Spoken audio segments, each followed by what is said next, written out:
The sheriff's deputy stood on my front porch, foreclosure notice in his hand, while Margaret Thornfield smiled behind him like she had just won the lottery.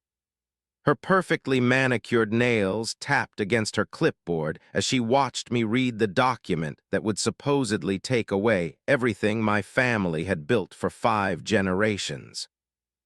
"You have 30 days to vacate the premises," the deputy said, his voice apologetic but firm. Margaret's smile grew wider as she surveyed my 3 acres of ancestral land like a vulture circling fresh roadkill. I looked down at the notice again, then back at her smug face. She had no idea what she had just started. She had no clue that the very ground she stood on was donated by my great-great-grandfather when this town was nothing but wilderness and dreams. That was when I realized they were trying to steal the land that my family had given to create their precious community in the first place. 3 months earlier, I stood in the kitchen of my great-grandmother's Victorian house, holding the brass key that would change my life forever. The morning sunlight streamed through the original stained glass windows, casting rainbow patterns across the worn hardwood floors that had creaked under 5 generations of my family's footsteps. My great-grandmother Rose had passed away at 94, leaving me her most precious possession. Not just the house, but 3 acres of prime land in the heart of Maplewood Heights. The property came with a shoebox full of documents dating back to 1887, including the original deed signed by my great-great-grandfather Ezra Whitmore.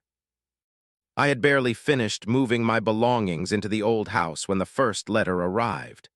Certified mail from the Maplewood Heights Homeowners Association, demanding I comply with new landscaping rules, fence regulations, and architectural guidelines within 30 days. The tone was cold and bureaucratic, treating me like a criminal rather than a new neighbor.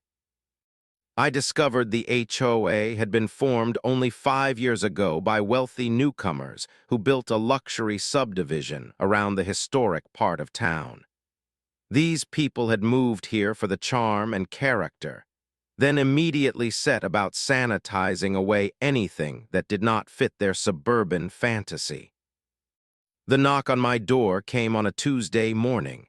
I opened it to find a woman in her 50s wearing a pressed blazer and carrying a clipboard like a weapon.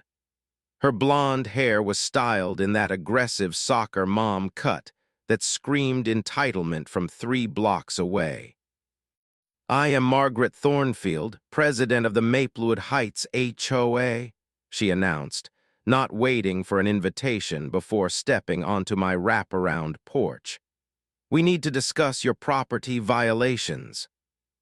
She walked around my porch like she owned the place, taking photos with her phone and making notes on her clipboard. Her eyes lingered on my land with the calculating gaze of a predator sizing up prey. "Your garden is completely non-compliant," she said, gesturing toward my great-grandmother's wildflower beds. "The stone fence violates our height restrictions, and that chicken coop," she pointed toward the small building that had housed chickens since the 1920s, "is absolutely not allowed under our livestock regulations." I explained that this was my family's historic property, that these features had existed long before any HOA was even conceived. Margaret's laugh was sharp and dismissive. "Sentimental attachments do not exempt you from community standards," she said, her voice dripping with condescension. "Every property must comply regardless of how long you people have been here. Property values are at stake." She handed me a stack of violation notices, each one carrying hefty fines and impossible deadlines. As she walked back to her pristine white SUV, she called over her shoulder, "30 days, or we will be forced to take legal action." That night, I sat on my wraparound porch, staring at the encroaching McMansions that surrounded my ancestral home like a noose tightening around history itself. The modern houses looked more like shopping mall storefronts than homes, their facades as artificial as the people who lived inside them. I held the original deed in my hands, feeling the weight of nearly 140 years of family sacrifice and dedication. My great-great-grandfather had carved this homestead from wilderness. My great-grandfather had survived the Great Depression here. My grandfather had returned from World War II to this porch, where my great-grandmother had waited for him. Now Margaret Thornfield thought she could erase all of that with her clipboard and her attitude. She had no idea that she was about to learn the difference between having money and having roots. She was about to discover what happens when you try to uproot a family tree that has grown deeper than her shallow understanding of community could ever reach. The violations started arriving daily like a paper blizzard designed to bury me in bureaucracy. My wildflower garden was too wild. My original stone fence was 2 inches too high. My gravel driveway needed to be paved with approved materials. Even my mailbox, which had stood at the same spot since 1952, was suddenly non-compliant. Each violation notice came with escalating fines. $50 for the first offense, then daily penalties of $25 for continued noncompliance. The chicken coop violation alone carried a $500 fine, followed by $50 per day until the structure was removed.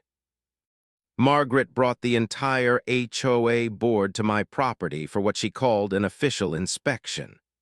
5 people in business casual attire walked around my home like investigators at a crime scene, taking measurements and photographs of everything from my front steps to my vegetable garden. "This pergola was never approved by the Architectural Review Committee," said board member Janet Morrison, pointing at the wooden structure my grandfather had built in 1968 for my great-grandmother's climbing roses.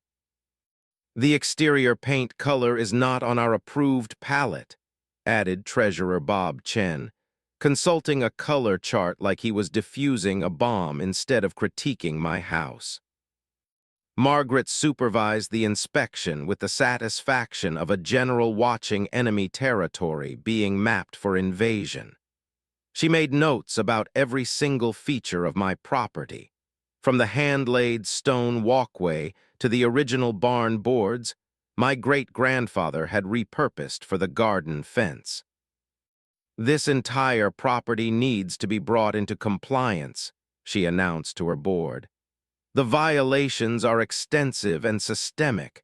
We may be looking at our first foreclosure action."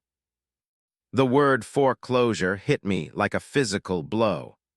These people were talking about taking my family's land away from me because my chicken coop was older than their subdivision. Within 2 weeks, the fines exceeded $2,000. Margaret's HOA had hired a lawyer who sent official legal documents demanding I bring the property up to community standards or face foreclosure proceedings. The legal language was designed to intimidate, full of whereas clauses and threatening consequences. My neighbors, the newcomers who had moved in 3 years ago, began avoiding eye contact when I walked to my mailbox. The whispers started immediately after Margaret's inspection. I could see them peeking through their plantation shutters, watching my every move like I was a dangerous criminal rather than the person whose family had made their suburban paradise possible. The Hendersons, who lived 2 houses down, actually crossed the street when they saw me coming. These were people I had helped carry groceries just months earlier, back when I was visiting my great-grandmother. Now they treated me like I was carrying some kind of contagious disease called noncompliance. Margaret called a special community meeting specifically about my property. The invitation was delivered to every house except mine, but Mrs. Patterson, the elderly city clerk, made sure I found out about it. She called me that afternoon, her voice shaking with anger.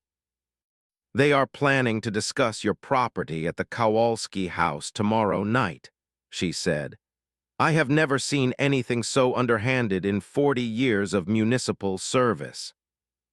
I drove past the meeting that night, watching through the garage windows as 30 neighbors sat in folding chairs, drinking coffee and eating cookies while they discussed dismantling my family's legacy. Margaret stood at the front with a poster board covered in photos of my property violations, pointing at each image like she was presenting evidence at a murder trial. The isolation was suffocating. These people who had moved to Maplewood Heights for the charm and character of a historic town now wanted to sanitize away anything that did not fit their suburban fantasy. They wanted the history without the actual historic properties. They wanted the prestige of living in a founding family's neighborhood without having to see any founding families. But as I sat in my car watching Margaret's presentation, something shifted inside me. I realized that this fight was not just about landscaping rules or architectural guidelines. This was about whether money and politics could erase the very foundation upon which a community was built. I made a decision that night that would change everything. Instead of fighting their bureaucracy with compliance, I was going to fight their lies with truth. I was going to dig up the real history of Maplewood Heights, and Margaret Thornfield was going to learn exactly whose land she was trying to steal. The courthouse basement smelled like old paper and forgotten dreams. Fluorescent lights buzzed overhead as I descended into the archives, carrying a legal pad and my great-grandmother's shoebox of family documents.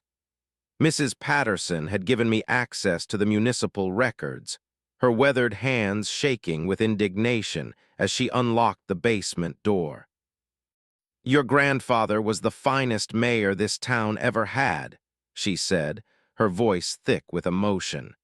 "What they are doing to you would make him roll over in his grave." The filing cabinets stretched along the basement walls like metal soldiers guarding decades of municipal history. I started with the oldest records, working my way through boxes that had not been opened in years. Dust particles danced in the afternoon sunlight streaming through the high basement windows. That was when I found it. The original town charter from 1887, signed by my great-great-grandfather Ezra Whitmore as the founding mayor. The document was written in careful longhand on thick paper that had yellowed with age, but remained perfectly legible. My ancestor's signature was bold and confident at the bottom of the page. But the charter was just the beginning. Box after box revealed the true history of Maplewood Heights. My family had not just lived here. We had created this place from absolute wilderness. The land grants showed that Ezra Whitmore had purchased 600 acres of empty forest in 1885, then systematically donated portions of it for the town center, the school, the church, and the cemetery. The original survey maps showed my current property sitting squarely in the center of what was designated as the town commons.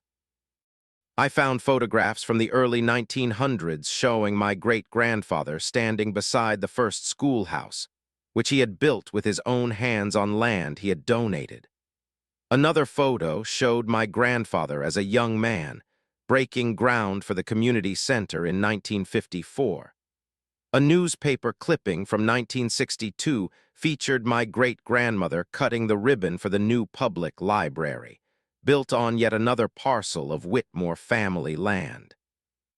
5 generations of my family had served as mayors, city council members, volunteer firefighters, and school board trustees. We had not just been residents of Maplewood Heights. We had been its beating heart for over a century. Mrs. Patterson found me 3 hours later, surrounded by documents and photographs spread across two folding tables. Her eyes were bright with excitement as she looked at the evidence I had compiled. "I knew your family's story, but seeing it all laid out like this," she paused, wiping her eyes with a tissue. "Your grandfather always said the land would take care of the family if the family took care of the land." The most important discovery came in a manila folder marked Municipal Incorporation 1963. The documents showed that when Maplewood Heights was officially incorporated as a city, special provisions were made for the original homesteads. Properties that predated incorporation were granted specific protections, including exemptions from future homeowners associations formed without proper municipal oversight. My property was not just historically significant. According to the 1963 incorporation documents, it was legally protected from HOA jurisdiction as part of the original town commons. But the revelation that made my blood run cold was in the HOA formation documents from 5 years ago. Margaret Thornfield and her board had filed their community standards with the county, but they had never properly researched the historical land grants and easements. They had never consulted the municipal records. They had never verified their jurisdiction over properties like mine. The HOA's authority was built on quicksand, and they had no idea their foundation was about to collapse. I spent the rest of that afternoon photographing every relevant document. The original deed signed by Ezra Whitmore in 1887, the town charter nomming him as founding mayor, the land donation records showing how my family had created the community infrastructure, the incorporation documents protecting historic properties from future HOA overreach. As I loaded the evidence into my car, Mrs. Patterson squeezed my shoulder with her arthritic hands. "Your family gave this town its soul," she said. "Do not let them take that away." Driving home that evening, I felt the ghosts of 5 generations sitting in the passenger seat beside me. Their sacrifices and dedication finally had a voice through these yellowed pages and faded ink signatures. Margaret Thornfield thought she was fighting a battle against non-compliant landscaping. She had no idea she was about to face a war against the very family that had made her precious community possible in the first place. Sarah Chen's law office occupied the 3rd floor of a converted Victorian mansion downtown, a fitting location for someone who specialized in historical property rights and municipal law disputes. Her diplomas covered one wall while the other displayed maps of historic land grants throughout the county. "This is fascinating," Sarah said, spreading my documents across her conference table like a general planning a military campaign. "I have never seen such comprehensive documentation of founding family land rights." Sarah was everything Margaret Thornfield was not. Where Margaret relied on intimidation and bureaucracy, Sarah wielded legal knowledge like a surgeon's scalpel. Her questions were precise, and her understanding of property law was encyclopedic. "The HOA's formation documents are fundamentally flawed," she explained, pulling up the county records on her computer. "They asserted jurisdiction over your property without researching its historical status.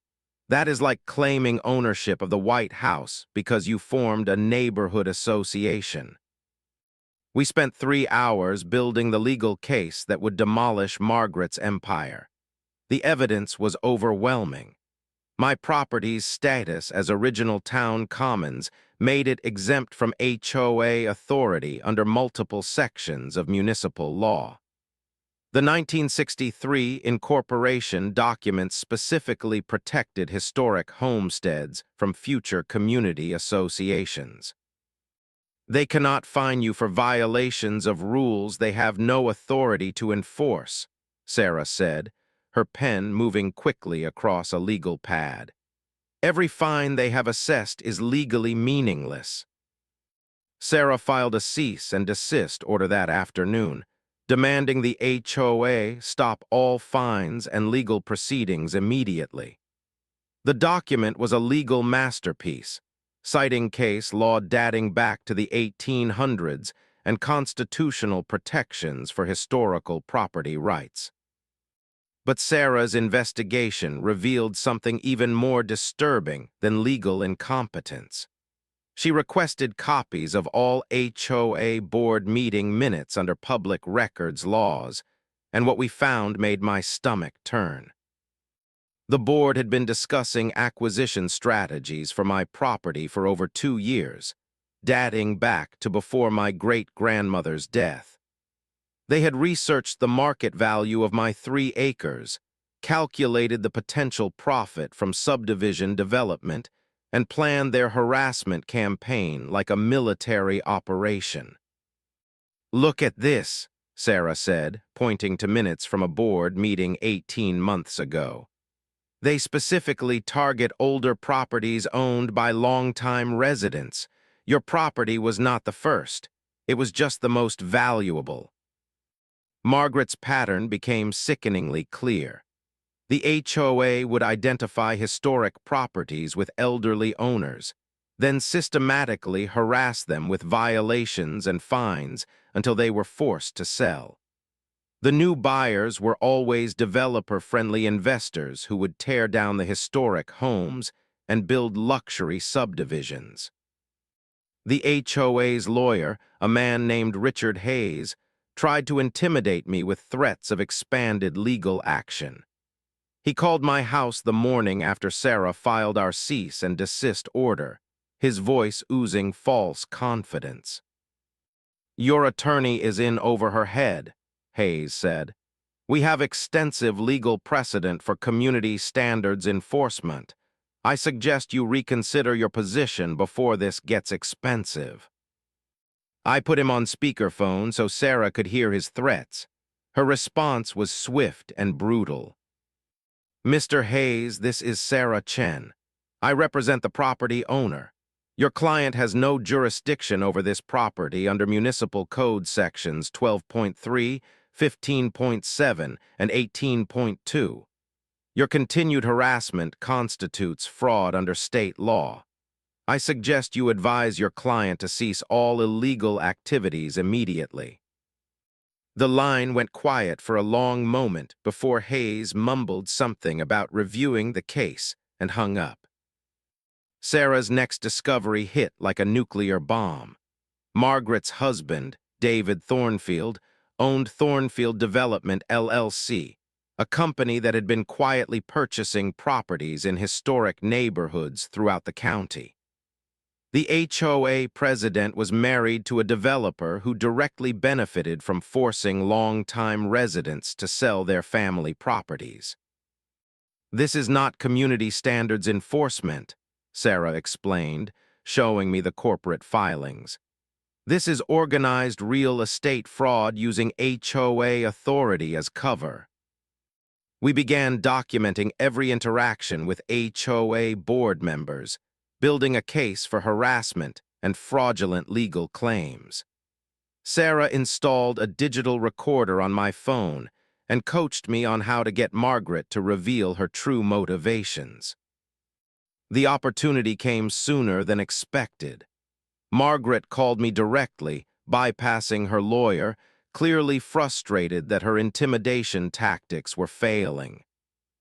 "You are being unreasonable," she said, her usual condescending tone replaced by barely controlled anger. "The community center expansion needs that corner of your property, and the parking situation requires access to your southern acre. We can make this easy, or we can make this hard." There it was, the admission we needed. Margaret had accidentally revealed that this was never about compliance or community standards. This was about taking my family's land for their private development projects. As I hung up the phone, Sarah smiled like a shark that had just smelled blood in the water. "Now we have them," she said. Sarah's investigation into Margaret's background was like pulling a loose thread that unraveled an entire sweater of corruption. What we discovered was not just personal greed, but a systematic conspiracy to steal generational wealth from longtime residents of Maplewood Heights. David Thornfield's development company had purchased 6 properties in the historic district over the past 3 years, all from elderly owners who had been buried under HOA fines and legal fees. The pattern was identical in every case: violations for historic features that predated the HOA, escalating fines designed to create financial pressure, legal threats that terrified senior citizens into compliance sales. "Look at this timeline," Sarah said, spreading property records across her conference table. Margaret becomes HOA president in January. The Hendersons get their first violation in March. They sell to Thornfield Development in September. Same pattern with the Kowalskis, the Patels, and the Martinez family. The Hendersons had owned their farm-style property for 47 years. Their crime was having a vegetable garden that violated the new landscaping standards. They were fined into bankruptcy and forced to sell their home for 60% of its market value to avoid foreclosure. The Kowalskis lost their property over outbuildings that had existed since 1954. The Martinez family was driven out because their front fence was made from reclaimed barn wood instead of approved vinyl materials. Mrs. Patterson walked me through the neighborhood one afternoon, pointing to houses where families had been systematically destroyed by Margaret's fraud scheme. "The Kowalskis raised 6 children in that house," she said, her voice breaking as we stood in front of what was now a modern McMansion. 43 years they lived there. Margaret drove them out in 8 months. Each displaced family had the same story. Elderly couples who had paid off their mortgages decades ago, suddenly facing thousands of dollars in HOA fines they could not afford. Adult children begging their parents to fight back, but senior citizens too frightened of legal consequences to resist. "They prey on fear," Mrs. Patterson explained. "These people lived through the Depression. They are terrified of losing their homes. Margaret exploits that terror for profit." Sarah's research revealed that Margaret herself had purchased her own house using insider knowledge about planned community improvements. She bought her property 6 months before the HOA approved a new community center that would boost surrounding property values by 30%. She bought low using information only board members possessed, then used HOA authority to force out competitors who might object to her development plans, Sarah explained. "It is textbook securities fraud applied to real estate." The HOA's formation paperwork contained falsified information about property boundaries and municipal oversight. Margaret had claimed authority over the entire historic district without researching whether such authority was legally valid. She had gambled that longtime residents would not have the resources to challenge her fraudulent claims. The mayor's office confirmed what we already suspected. The HOA had never properly filed their community standards with the city. Their rules were not just unenforceable against my property, they were legally meaningless for the entire district. "An HOA cannot just declare jurisdiction," explained Deputy Mayor Patricia Williams. "They must demonstrate legal authority through proper municipal filings. This HOA never completed that process." Sarah's final discovery was the smoking gun that would destroy Margaret's entire operation. Hidden in the corporate filings for Thornfield Development was a partnership agreement with two other HOA board members. Janet Morrison and Bob Chen were not just enablers of Margaret's fraud. They were financial partners who directly profited from every forced sale. "This is organized crime disguised as community governance," Sarah said, her voice filled with disgust. "They have stolen millions of dollars in property value from families who trusted them to serve the community." The evidence was overwhelming. Margaret's HOA was not a legitimate community organization. It was a criminal enterprise designed to steal family properties through legal manipulation and intimidation. The HOA board was not composed of concerned neighbors. They were business partners executing a coordinated theft operation. As I sat in my great-grandmother's kitchen that night, surrounded by evidence of 5 generations of community service, I felt the full weight of what Margaret had tried to do. She had not just attacked my property. She had attacked the very concept of home, family, and belonging. But now I had the weapons to fight back. Every fraudulent document, every illegal fine, every threat and intimidation tactic was documented and ready for presentation. Margaret Thornfield thought she was stealing from powerless elderly residents. She was about to learn that some trees have roots too deep to uproot, and some fights are worth everything you have to give. The community center had never felt more like a courtroom. Folding chairs arranged in neat rows faced a card table where Margaret Thornfield sat with her remaining board members, their usual confidence replaced by visible nervousness. The overhead fluorescent lights cast harsh shadows across faces that had grown pale since receiving our legal notices. Sarah and I entered together, followed by a court reporter whose presence immediately changed the atmosphere in the room. Conversations stopped mid-sentence as neighbors realized this was no longer a casual HOA meeting. This was an official legal proceeding. Margaret tried to maintain control as she called the meeting to order, but her voice cracked slightly as she avoided making eye contact with me. The clipboard that had once been her weapon of authority now shook in her trembling hands. "Before we address any other business," Sarah announced, standing with the practiced confidence of someone who had dismantled many fraudulent schemes, "we need to discuss the illegal activities this HOA has been conducting." The room fell silent except for the steady clicking of the court reporter's machine.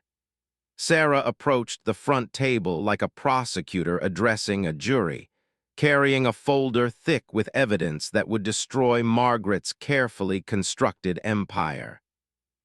"This HOA has no legal authority over Mr. Whitmore's property," Sarah began, her voice carrying to every corner of the room. "More importantly, this organization has been systematically defrauding long-time residents through fake violations and illegal fines." She presented the original town charter, signed by my great-great-grandfather in 1887. She displayed the municipal incorporation documents from 1963 that specifically protected historic properties from HOA jurisdiction.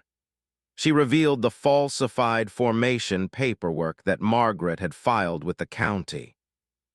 Margaret's face turned ashen as each document was presented. Her perfectly composed facade began to crack like paint peeling from rotten wood underneath. Board members Janet Morrison and Bob Chen exchanged panicked glances as Sarah exposed their financial partnership with Thornfield Development. "This is not community governance," Sarah continued, her voice growing stronger with each revelation. "This is organized theft disguised as neighborhood improvement." The neighbors who had been intimidated into silence began finding their voices. Mrs. Rodriguez, whose elderly parents had been forced to sell their home over garden violations, stood up from her chair. "My father built that greenhouse with his own hands in 1968, she said, her voice shaking with emotion. "You people destroyed 50 years of his work for your profit." Tom Bradley, whose widowed mother had been terrorized over her front fence color, added his voice to the growing chorus of anger. "My mother was 83 years old when you started harassing her. She was too scared to fight back. That is why you targeted her." Margaret tried to regain control by threatening continued legal action, but her threats rang hollow in a room that now understood the truth. Her voice cracked as she stammered excuses about property values and community standards. Sarah calmly explained the criminal charges that Margaret and her conspirators now faced. Fraud, conspiracy, violation of fiduciary duty, and elder abuse were just the beginning. The pattern of targeting elderly residents for financial exploitation had caught the attention of both state and federal authorities. "You exploited the trust and fear of senior citizens for personal profit," Sarah said, her words hitting Margaret like physical blows. "That is not just civil fraud, that is criminal elder abuse." The meeting ended with Margaret storming toward the exit, clutching her purse and muttering about lawyers who would fight this injustice. But her empire was already collapsing around her. Board members Bob Chen and Janet Morrison resigned on the spot, desperate to distance themselves from the criminal conspiracy they had helped create. As the room emptied, several neighbors approached me with handshakes and apologies. The same people who had avoided eye contact for months now wanted to express their shame for not standing up sooner. "We were scared," admitted Helen Kowalski, whose family had lost their home to Margaret's fraud. "We should have fought back, but we were scared." Walking to my car that night, I felt the weight of 5 generations of family service lifting from my shoulders. Margaret Thornfield had tried to steal not just my property, but the legacy of everyone who had made Maplewood Heights possible. Instead, she had awakened a sleeping giant that would ensure no other family would suffer what mine had endured. The local news crew arrived at Margaret's house on a Tuesday morning, their cameras capturing her perp walk in high definition as federal agents led her away in handcuffs. The woman who had once strutted around my property like she owned the place now shuffled toward a government sedan, her designer blazer replaced by an orange jumpsuit. The criminal charges were extensive: wire fraud, conspiracy to commit fraud, violation of fiduciary duty, and elder abuse. Her husband David faced additional charges for his role in the property acquisition scheme. The FBI had seized their assets, including the 6 homes they had stolen from longtime residents. Sarah called me that morning with news that tasted sweeter than my great-grandmother's apple pie cooling on the kitchen windowsill.